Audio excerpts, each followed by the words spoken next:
Good day, everyone, and welcome back. I hope you're having a great day. I'm having a very interesting one myself. In this very first episode of our series, I'm going to cover the notion or the concept of leveraging a use case to help facilitate learning, discussion, and unpacking of some very basic elements and concepts of enterprise cyber risk management. Specifically, I'm going to use a case that involves an attack on a radiology department. While it's hypothetical on the one hand, good news because really bad things happen. On the other hand, it's based on peer-reviewed research that was done at Ben Gurion University in Israel in 2018. So if you think about for a moment the concept of a use case, how might you find one? Well, almost on a daily basis, there's some news event about some attack somewhere, and as it happens to be the case, we're seeing a lot more attacks in healthcare right now. The other source of a potential use case for you is to consult with the Office for Civil Rights website and look for the enforcement actions. To date, there are over 100 documented enforcement actions that pertain to organizations of all sizes, including so-called HIPAA-covered entities as well as business associates. So I would commend you to consider some of those as sources for your use case. Now, back to the matter at hand. When I look at this particular use case, I'm using it to get to the matter of three important foundational elements of enterprise cyber risk management, and those are confidentiality, integrity, and availability. Before we dive into the use case, let me just remind you where we are in our journey. If you attended the very first session, you heard me talk about the potential of 25 to 30 episodes comprising this series. I'm still there at this moment in time. It might be the case that I do some deletes or adds or changes along the way. All of these episodes are posted here on this YouTube channel. If you haven't already subscribed, you might want to do so you are notified of any new materials or episodes that we post. Additionally, feel free to share the URL to this channel with your colleagues and friends whom you believe might benefit from this particular series. Now, as I mentioned a moment ago, we're going to talk about an attack on a radiology department. I'm going to look at a brief video. I think it's probably 3.5 or 4 minutes long. And in it, you will see how a attacker compromised the hospital radiology department and ultimately got to a point where leveraging machine learning, it happens to be, I think they portray a gentleman, it could be a woman as well. This gentleman uses machine learning software technology to actually modify CT scan images in two different ways. He demonstrates the insertion of cancerous nodules in cases where the patient did not have cancerous nodules. And on the other hand, he shows the removal of cancerous nodules. Think about those circumstances, neither of which would be a good thing. Both of them represent compromises of the integrity of that health information, specifically those CT scans. And the upshot is that it could, in both or either case, result in a misdiagnosis and either no treatment or treatment administered to someone who doesn't really need chemo or radiation.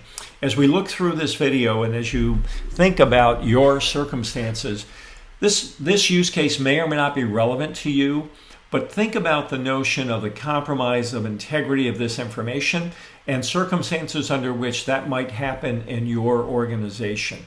So without any further ado, as they say, let's turn to the video.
So 3 bad things have happened in this particular event. Number 1, Radiology Department was hacked. Number 2, CT scan images have been modified. And number 3, radiologists, it turns out, expert radiologists have been fooled. You can read about all of that in the research paper itself, which, as I mentioned, I will provide to you in resources and references materials. But let's unpack this case a little bit further. I talked about the compromise of integrity. When someone who's not authorized to do so deletes, adds, or changes health information that's contained in the health record, in this case, the CT scan image is part of the health record.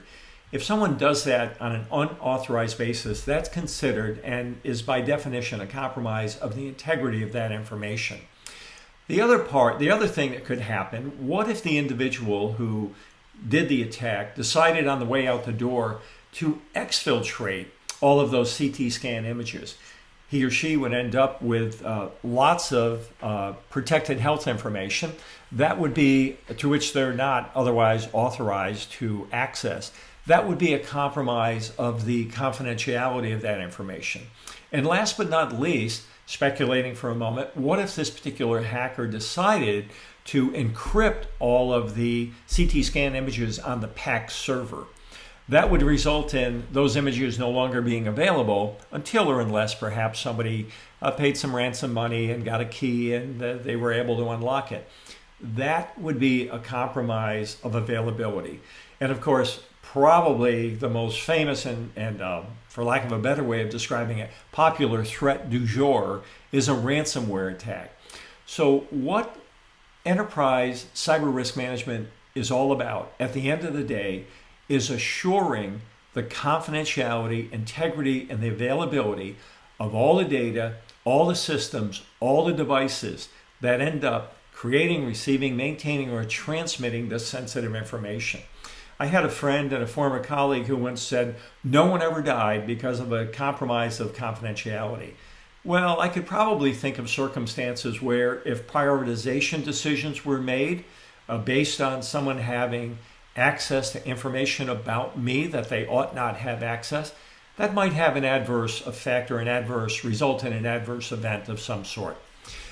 However, when it comes to a compromise of integrity, a la the CT scan images being modified, or let's say someone hacks into a wireless IV infusion pump and dials up or dials down the dosing related to morphine, someone's in post-surgery recovery, or what if someone hacked into an electronic health record system, modified a blood type the night before someone was going into surgery?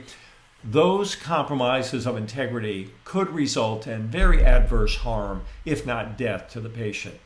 And we've seen near cases, and in fact, there's now a lawsuit filed related to a ransomware attack. Think again, compromise of availability. In this particular case, it was Spring Hill Medical Center in Mobile, Alabama. They suffered an attack. A patient was admitted to deliver her baby, and she was not informed that the system was that the hospital was virtually down as a result of the compromise of all these critical data, systems, and devices. As a result, there was a very adverse event in the birth of the child, and subsequent to that, the child ended up dying about 9 months later. So very, very sadly, a compromise of availability can result in death, which can in turn result in a wrongful death lawsuit, if not medical malpractice lawsuit. And unfortunately, what I predict is going to happen ultimately is that the C-suite and the board might be facing derivative lawsuits as a result of, and indeed, if in fact they were asleep at the wheel when it came to their responsibilities about cyber risk management. We're going to come back to cases, real life cases like that haven't occurred in healthcare yet, but they've occurred in other circumstances. Think Equifax, Yahoo, and Target by way of example. So the purpose of this session is to get into these 3 fundamental elements: confidentiality, integrity, and availability. And if you remember these 3 elements, you're at the beginning of really getting your arms around what enterprise cyber risk management is all about, because at the end of the day, our job is to assure that these elements Once again, confidentiality, integrity, availability are not compromised. And you'll sometimes hear them referred to as the so-called CIA triad. So as is the case with all of our sessions, I'll end with some suggested action items as well as a list of references and resources that you might want to take a look at. In terms of the action items, there's no grades. This is adult education. You can consider some that are relevant to you and perhaps undertake them. In the next episode, I'll be covering the notion of compliance versus security.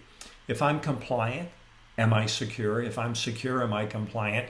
And what exactly is the problem we're trying to solve? Are we trying to be compliant with something like the HIPAA regulations? Or am I trying to be secure? Or is the answer both? Until then, subscribe to our YouTube channel. Be well, be secure, and I'll see you next time. Thank you.